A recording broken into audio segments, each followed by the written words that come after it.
everyone, I'm Ari, and today Rachel unfortunately can't be with us, so I'll be hosting the Mirror Writer alone. This week we're on episode 177 and we're asking our guest, how do you approach writing horror? Before we dive into the topic, don't forget to subscribe to the podcast wherever you're listening if you haven't already, and if you enjoy the show, please share it with friends and feel free to write a review. Now, please help us welcome our guest, A.S. McDermott, onto the show. Thank you so much for joining us. It is really great to have you on the podcast. Great to be here, my first one, so I feel like I've finally made it as a writer.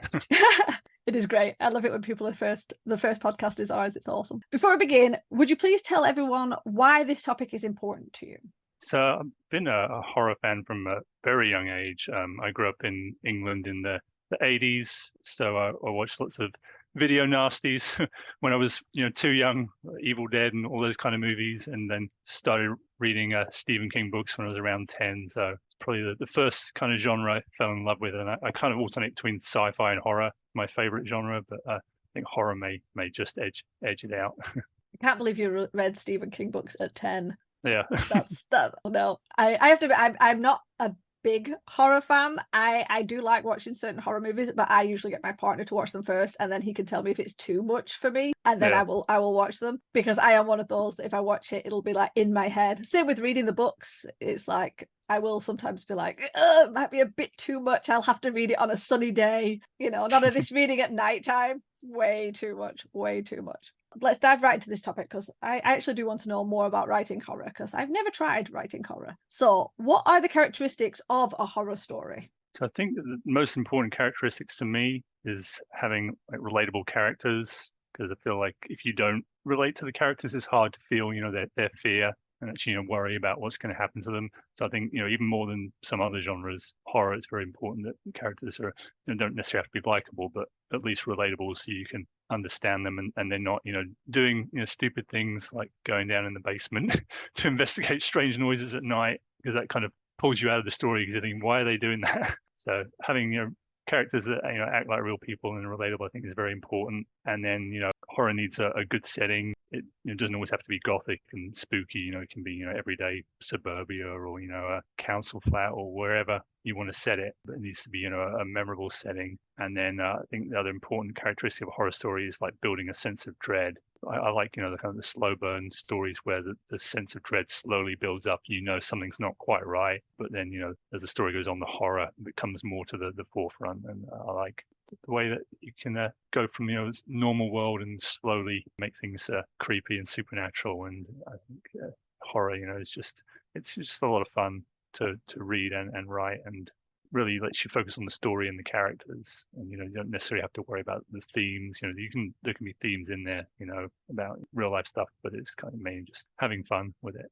I have to say, the fact that you said about like relatable characters, I find that quite different for horror movies. Not all horror movies, but I know there's that kind of, with horror movies, you often have like a group of people who they almost make them annoying, so that you're like, if you die, it doesn't bother me. Whereas I think I've seen that with like the odd book that my partner likes reading horror, where there is more of a kind of a connection with at least the protagonist, even if the people around them are like dropping like flies. There is that kind of, you still want some character you can kind of feel that fear through, rather than when you watch a movie and literally you just want everyone to go because you're tired of them. So that's actually interesting how it's different with the book than a movie, because I think they always try and make the characters really obnoxious. Yeah, because a lot of movies people go just to watch the people get killed in a nasty way, so they don't necessarily care if they like the characters or not. Give me 1 second, because you said something else and I wanted to make a point of it, and I've already forgotten what it was. I did like that, what you said about like the slow build, because obviously I'm so used to you got the slow burn romance and things like that, and slow burn with thrillers where you're like not sure what's going on and as it builds. I never really thought about that with horror, because you kind of, again, I'm always bringing things back to movies, which is very bad, but I think I always have this idea that a horror story is straight away into like either the gory or the terror straight in your face, and the idea of this kind of like slow build. And there is one book I did read, and it's just made me think, I think that was a little bit like that. It was James Herbert's The Rats. Oh yeah, I read that. And I read that in the daytime in summer, And it so freaked me out that when I got up off the bed, I knocked a coat hanger and it brushed against my leg, and I screamed and leapt on the bed because I thought it was a rat. I actually like rats. I have no issue with rats. But that book had sort of built up this strange sensation throughout the story that it actually did freak me out that there was some sort of weird giant rat in the room, which I obviously knew was not a case. So yeah, I like the idea of slow burn horror. Is that quite common, do you think, in the horror genre? It seems less common now. It seems like in the 70s and 80s, a lot of horror movies and books had that kind of slow burn where they took, an everyday setting and then slowly introduced, the supernatural thing and stuff like, The Exorcist and a lot of Stephen King books where it starts out in an everyday setting and then, slowly builds that sense of dread. And it seems like these days people, like you said, like to go more for the scares and the horror up front to try and grab people. But I think both work. I think you can have a story that is scary and grabs you right from the start, or you can have the more slow paced ones. And I prefer the kind of slow paced ones. But I think both are valid approaches to horror. Yeah, that's a good point, because obviously every reader is different, and obviously there will be someone who's like, oh, I'm getting bored, come on, where's all the jump scares? Whereas somebody else, it's like they want that kind of almost like a terror building slowly and slowly until it gets so much worse than constant horror. So yeah, it's actually making me quite nervous. Okay, so what is the biggest hurdle for writing horror?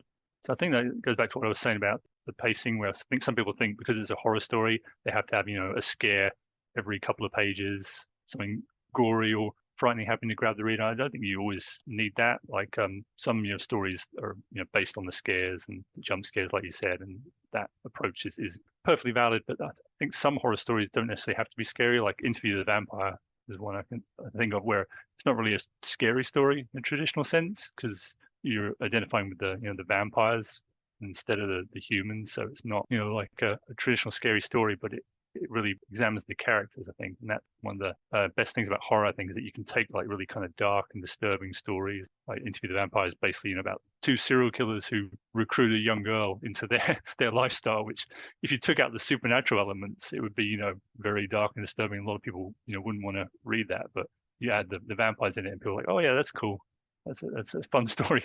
So I think that's one thing I'd say when writing horror is you can don't always go for the scare. Sometimes it can be about building the characters and looking at real life in a different way, adding a supernatural element to real life, looking at things from a different perspective. So I'd say that's a key thing to remember.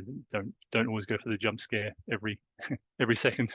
That's actually an interesting point when you said like almost like a realistic thing, and then you could just put in like supernatural elements. And it made me realize a lot of people like true crime, myself included. It's just a thing. We love reading about true crime and everything like that. And some of that is very dark and the themes are quite intense. And a lot of it isn't aggressive or even violent or whatever. This just the way that the true crime is told. So you think that's actually an interesting way of doing it with writing horror, because there is already, unfortunately, with our world, so much horrible things out there. There's quite a lot of inspiration you can actually draw from real life. And then, as you said, if you wanted to, you could add in these more supernaturally ghosty elements, because let's be honest, we always really like it when there's more of a supernatural twist. Personally, no matter how much people like true crime, if you're watching a real horror movie or you're reading a real horror book, supernatural works because there's that sense of it's not real. It's very much not real. Whereas if you were reading a book and it was very much like set with normal people and based on a true story, it's like there's something a bit more icky about that, knowing that it could happen. Yeah, because I like true crime too, but when you're reading true crime, it's kind of a little more depressing because you think, oh, this actually happened, and there are people like that out there. Whereas when you add in the supernatural elements, you're kind of a little more removed from it, so it's not quite as disturbing. That's it, though, being removed from it. I think that's why it does make it easier. The people I know who enjoy a lot of like horror reading and horror movies are usually people who don't enjoy true crime as much, because exactly like you said, it's a lot more depressing knowing that has actually happened. Whereas things like all the horror movies have gone straight out of my head right now. Scream. Yeah, exactly. Oh God, I hated that one. But yeah, like all the ones that have got a little bit more unusualness to them, it just takes that edge off. So I actually think that's a really good idea if people are interested in writing horror, to think on that sense of just taking it out of the realism, because it's still really scary. You don't always need the level of realism of like serial killer. You can have the demons and vampires and werewolves and ghosts and things like that. And some of the best horror movies actually have things like that, I believe. I think Yeah. most of them are more supernatural, aren't they? The ones that do really well in the books. I said Stephen King's books, still known as some of the best horrors, and most of his are a little bit weird. Just out of curiosity, what is your favorite horror book? Maybe Salem's Lot by Stephen King, because like I said, that's a good example of that slow burn I like, where it's, everyday town, and then I think the vampires don't appear until like 100 pages or more into that book. So I just like that kind of building, especially world building, where you basically learning about the characters in the town in the first 100 or so pages, and then the supernatural elements come in. I think that's a really interesting way of approaching a horror story, where it's not someone going to a gothic castle and meeting a vampire right away. It's them slowly infiltrating the real world. Yeah. I actually like that because, as you said, because of the world building you get at the beginning, it does make you connect with the characters more, and then you do start to care about them because you're seeing them doing their daily stuff and you're seeing their relationships, and it's kind of like, oh, I hope you're not going to die. But speaking of, obviously, settings and like vampire castles and everything, so how do you build a good horror setting? I think the most important thing is to choose a setting that fits the story. So whatever kind of horror you're going for, if you want more realistic horror, obviously you want to set it in an everyday world. If you want to go for the more gothic and supernatural, then you choose a more remote kind of spooky setting. I think whatever setting you choose needs to be somewhere that you know and understand, especially with movies. But we see it in books too, where sometimes a writer will think, oh, I'm going to set this story somewhere I've never been, and you can tell from the writing that they don't actually know anything about that setting. Like we see that a lot, with some American stories where they're set in Ireland or England, and you can tell they've never been there from the way they describe the setting. I think there was one, I think it was a Stephen King adaptation. It was like a TV show. It was supposed to be set in London, but they filmed it in like Australia, and you can tell just from the sunlight, there's no way that story is taking place in England. It's not raining or anything. It looks too clean. So I think whatever setting you choose is good if you've actually been there, or at least researched it enough so that you know enough about that setting to describe it believably. That is a good point. I mean, as you said, yeah, it's always weird when they show anything where it's England, and it's like, so even on the days we do have sun, it's like it's never that bright. People aren't wearing t-shirts. We're still wearing jumpers and cardigans even in the sun. With the horror settings, obviously you said thinking about like where people are basing their stories, and if you can't go and visit, definitely research. But I've noticed with a few of horror stories, you often get like in a very limited place, like a very small place. It's not the same as like fantasy where they travel. Everything's quite small, and obviously there are certain writers who like to stay in the same town. Do you think that works well for that genre, and why? I think it does, and I think the more limited you make the location, the scarier usually it makes it. There's nowhere the characters can go, especially if it's a story where they're like trapped in Antarctica or somewhere like The Thing.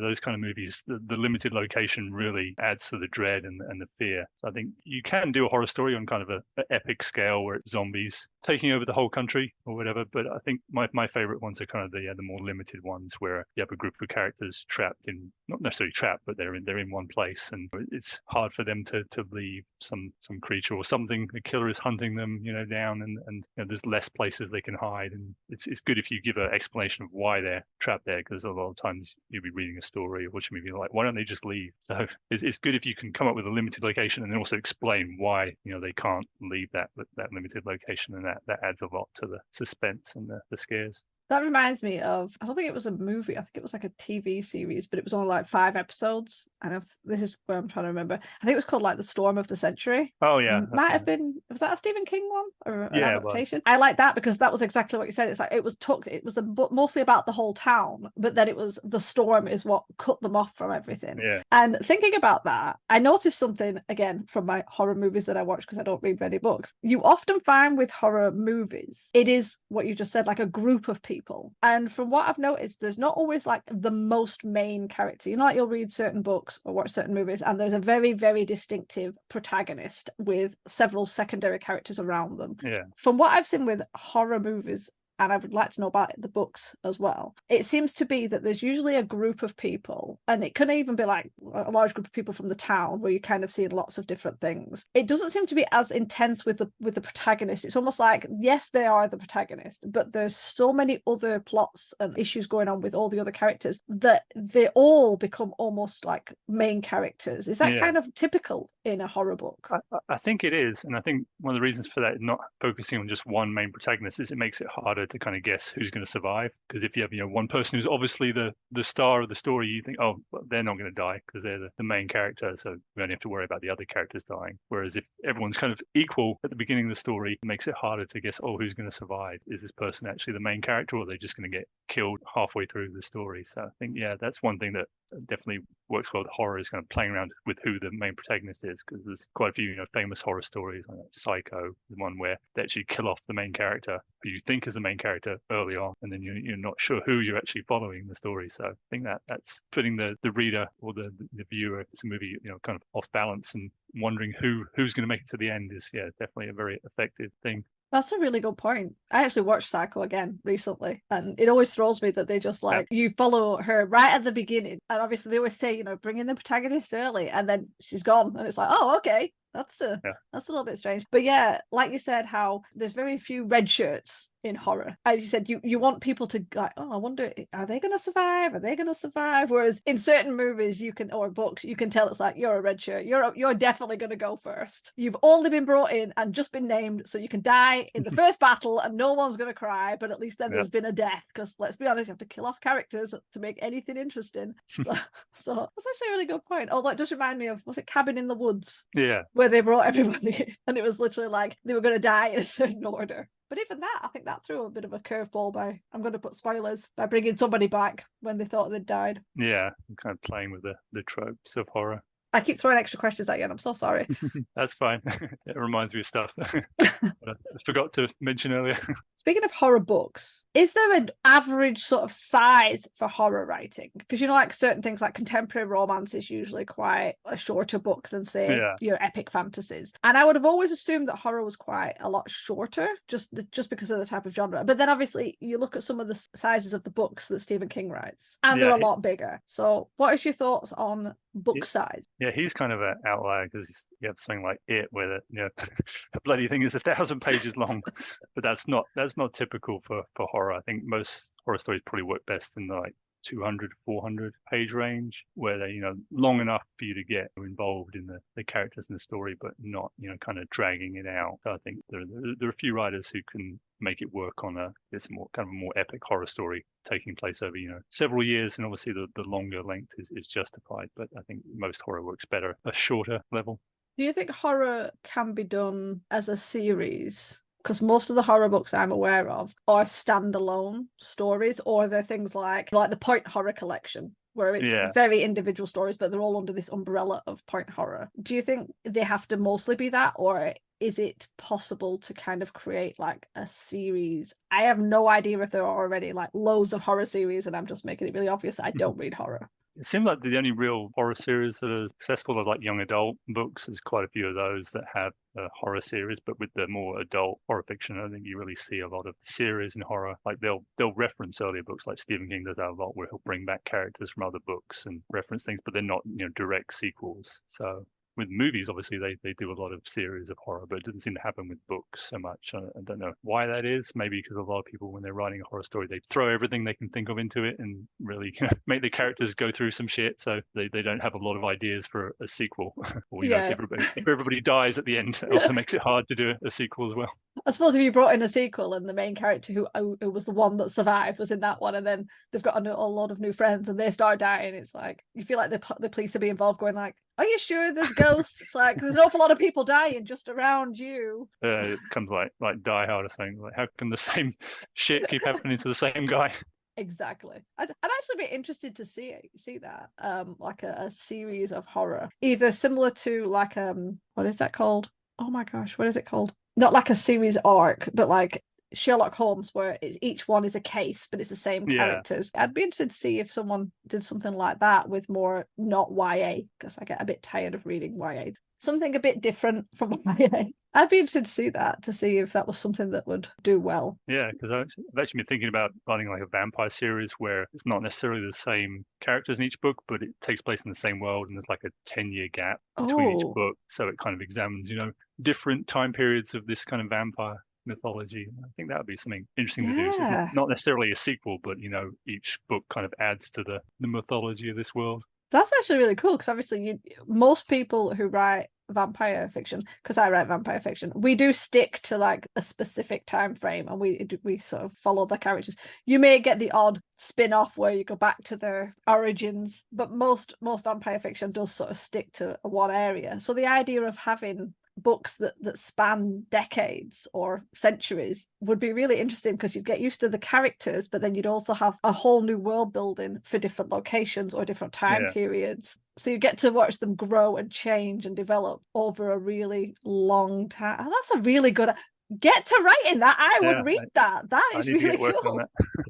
I've already kind of first story would be like taking place in the swinging 60s in London. Oh, that'd be be interesting location for a vampire story. But I haven't really planned it out much beyond that. Be a lot of research, but that'd be really good though, because you can also get like, depending on what happens, they could be on boats traveling to other places to get away from England. So, but yeah, seriously, I would definitely be into reading something like that. Even with all the research you'd have to do. Good excuse for going around places. So you have to go to these places for research. Definitely. It does make me wonder if people who write horror, like with ghost stories, do they actually go around to haunted places and houses and castles to get the essence of it, or do they just not bother? I know, but if I was going to write a haunted house story, I'd want to visit a real, somewhere that's rumored to be haunted, just to get a kind of feel for the place. So that would definitely be part of my research.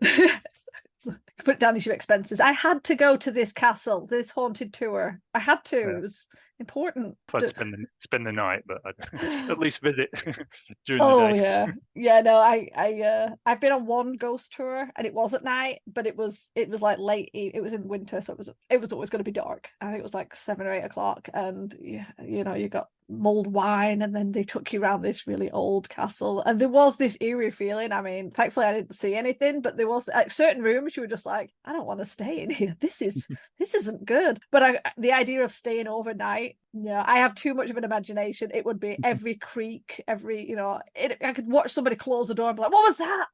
What is that? So no. Okay, with that, what advice do you have for writers wanting to write horror? Because I'll be honest, I rarely see any information or advice for people wanting to write horror. Yeah, there isn't a lot out there. I think the first step is just to read a lot of horror stories and watch a lot of horror movies, just to get a feel for the genre. And like I said, I like horror movies from like the 70s and 80s, because they're kind of all about the concept and having fun with it. So that's why a lot of these movies have been remade now, because they have such interesting storylines where it immediately grabs you. And then some of them are a little cheesy, obviously, but they're fun. And I think depending on what kind of horror you want to write, obviously there's some people who want to write the fun kind of silly, gory stories, and there's some people who want to write really realistic, disturbing horror. So whatever genre of horror you want to write, I would say read and watch a lot of stuff in that genre first, to get a feel for it, and you can see what's been done and kind of think of your own spin on it. Because one of the most important things when you're writing horror is don't just retread what other people have done. You can take a familiar concept, a slasher story, or vampires or whatever, and just tweak it a little, make it your own, and that way it stands out among the crowd, because there's so many horror stories out there. I've been reading a book, actually. It's like an encyclopedia of horror fiction from like the 70s through the 90s, and so many books. A lot of them are out of print, obviously, so they're hard to find. But I like going to like secondhand bookstores and just picking up horror fiction, old paperbacks, and just reading them and getting ideas, because you find some real kind of gems among these forgotten horror paperbacks. So obviously read a lot and write a lot, and then when you're writing horror, find it good to like just go kind of all out with your first draft, throw in all the gore and all the kind of wild, crazy stuff you can think of. Just make it as over the top as you want, and then when you get to rewrite, then you can dial it back a little if you find out that you went way too far. But yeah, just it's definitely a genre where you can have a lot of fun with both researching it and then writing it, and just think of a common story and then you put a spin on it. So instead of a vampire hunter hunting vampires, it's a vampire hunting the people trying to hunt him, and just kind of reverse what the kind of stories we've seen before, just to put a sort of fresh spin on it. That always reminded me of Buffy the Vampire Slayer. I know it's not exactly horror, but I remember the concept came because I think it was like the blonde girl always dies first. The screaming, oh my God, can't protect myself. And then it was like, well, what if she was actually able, the one specifically designed to hunt vampires? And I think that's probably why it was so popular, because it was this complete shift to what it is. Obviously now they're all like that, so it's kind of overdone. But yeah, here's a quick question. With romance, you often get the happily ever after. it's kind of expected. Yeah. Do you think that with horror it's expected that everybody dies, or it's like, spoiler, not the vampire one, the zombie one, is it Dawn of the Dead, where it's like everybody dies or everyone's definitely about to die kind of thing? Is that what you expect with horror, or is it okay to actually have people survive at the end and it be a little bit happier? It's hard to think of many horror stories that have a happy ending. Seems like they're either, really downbeat or just kind of ambiguous, where you're not sure if the characters are going to survive or not. And I think that probably works best for horror. I'm trying to think of a horror story that has a happy ending. I guess some of the more comedic horror movies, maybe like Zombieland and stuff like that, have a happy ending. But I think if you're doing a serious horror story, then usually either downbeat or ambiguous ending seems to work best. I can see that, because it is one of those things where the genre kind of dictates that, as you said, either most people have to be dead and then the people who survive are traumatized and you can see that they're traumatized, or there's that sense of like, wow, did they actually get out of that, or have they got trapped further in and they didn't realize? I like the idea of writing horror. I think I'd just creep myself out though. I would probably be like, oh, I don't want to kill that person. I don't want to kill that person.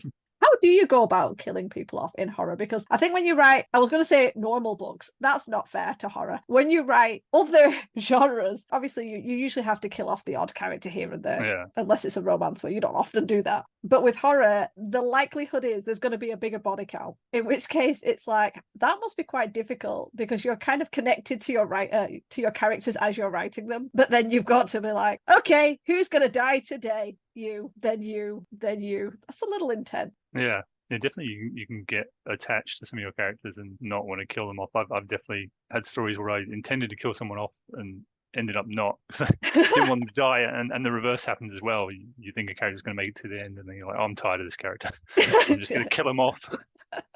And I think what works well when you're writing those scenes is putting yourself in the mind of the killer or the monster or whoever's finishing off those characters, because I think that makes the story more effective if you can actually put yourself in the villain's shoes as well. And that's one thing, going back to Stephen King, he's very good at getting in the mind of his villains, so they're not just one-dimensional characters you actually understand. Even though you don't agree with what they're doing, you understand why they're doing it. And I think that's a good approach to horror. I mean, there are some movies where the Friday the 13th, where you don't really care about the motivations of the Jason or whoever, you just want to see him kill people. But I think if you're going for a more psychological kind of horror, then it's good to put yourself in the head of the villain, and then you can imagine why they're killing people, and whatever they're doing, there's a reason for it. It's not just a body count, basically. Yeah, that's true. I have to say, it was something you said at the beginning of the podcast, and you were saying how, like, when you're writing horror, it's kind of important to make it more believable, because we've all seen those horror movies, if you watch horror, and it's like, why did you just run outside? You managed to knock the serial killer or the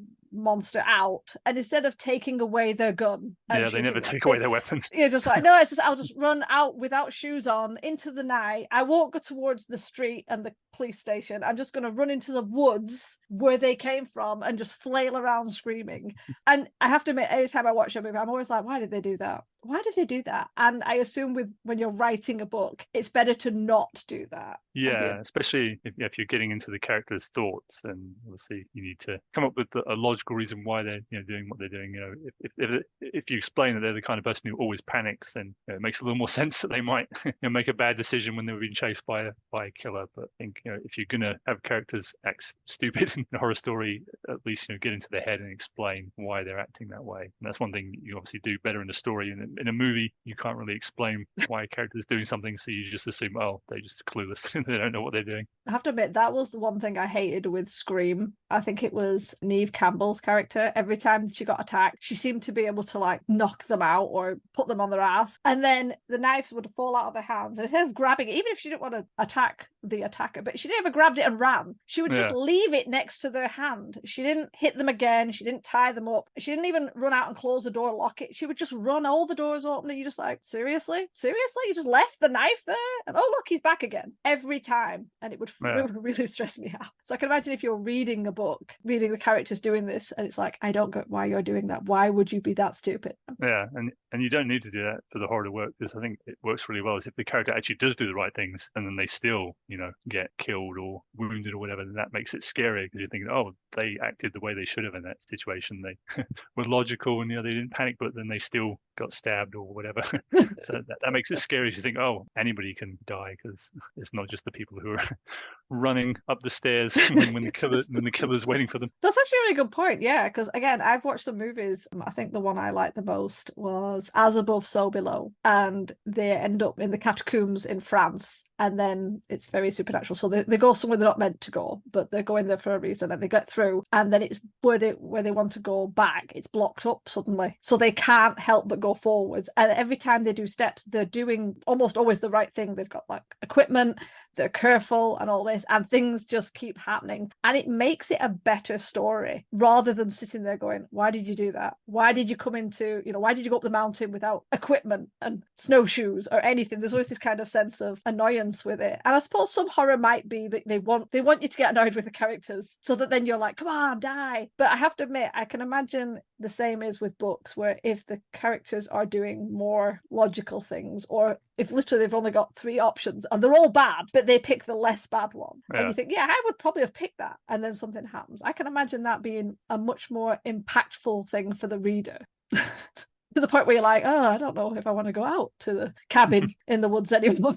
One more quick question. Who are your favourite horror writers? If you had to pick like 1 or 2, who do you say is the best one to sort of read if you're new to horror and you want to kind of get a feel for it? Definitely Stephen King. And then I'd say if you want to write more kind of character-based horror, then someone like Anne Rice, Vampire Chronicles books. And then I'd say even Neil Gaiman, he writes some stuff that's kind of not necessarily straight on horror, but kind of creepy. So if you want to write kind of everyday horror, then Neil Gaiman's a good author to read as well. Oh, that's good. That's good. I have to admit, I've not read much of Stephen King. What did I can't remember. I read Rose Madder, the first book I read, and I didn't like it. And then I can't remember what else it was. It was something else I didn't like. And I kind of it put me off. And then I ended up watching Salem's Lot, which was terrifying, and The Shining, which stressed me out. And then I realized I probably wouldn't want to read any of his books, the bigger, more like Misery or The Shining, because I bet they're quite intense. Definitely, his earlier stuff is more intense.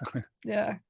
Those ones especially, because just the movies were, I know obviously movies are done differently, but they were so poignant at times, and it really built it up. And that was just a visual. And when you're reading a book and it's in your head, it's so much more intense.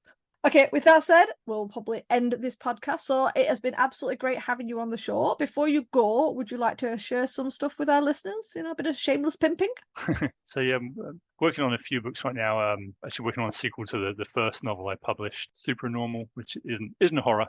It's a young adult superhero. But once I finish that, I'm probably going to work on some horror stories. That vampire one I was talking about, I'd like to start work on that soon. And then also got an idea for a post-apocalyptic werewolf story that could work as a movie or a book. I haven't quite decided yet, because I write screenplays too. So I kind of, whenever I think of an idea, I think would this work better as a movie or a book? And sometimes I write it, both a book and a screenplay, just to see which works best. But some horror stories work better, in a visual medium like movie, and some work better in book form. So that's kind of one thing I'm always thinking of when I've like tons of horror ideas. I'll probably never get around to writing them all, but those are the 2 I'm hoping to work on soon.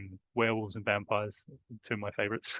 Have you ever thought of doing like anthologies of horror stories? Actually, my first horror stories that got published were in an anthology called Demonic Visions, and that was really fun. That was my first real experience of being published. They did like 6 volumes, so I had a story in pretty much every volume. Eventually, if I have enough short horror stories, I'd like to collect them, in 1 volume and put it out there, just so I can have all those stories in 1 book. I think that would be fun. That would be good, because I think horror works really well for anthologies, especially if it's like a full collection of your own work. I can see that being really good. And I have to say, post-apocalyptic werewolf, I would also be very interested in that. That is something I would definitely read, because I like post-apocalyptic. I like werewolves, so yeah. Thinking of something like, what was the movie, The Monsters, they had to be quiet all the time because the monsters had like super hearing. Oh, was that The Quiet Place? Quiet Place, yeah. I was thinking kind of like a Quiet Place, but with werewolves, basically. The kind of story I'd be going for. Oh yeah, definitely. Seriously, this is the sort of stuff I love to read, and it's we're getting sparkly vampires. It's getting very dull. So dull. Yeah, that's the main reason I want to write a lot of these stories, because I don't see anyone else writing them right now. So I'm like, I guess I'll have to write it myself. Yeah, it does get a little bit tiresome where like it's like we've got the vampires, we've got the werewolves, we've got like demons, but they're just acting like regular people. I'm not saying they have to be bloodthirsty all the time. As someone who writes vampire fiction, mine aren't always bloodthirsty. But you know what? They do kill people because that's what they're supposed to do. So it's a little bit stressful when it's just like, they're all going to high school and sparkling. Yeah. I can't not take the piss out of that. Just can't.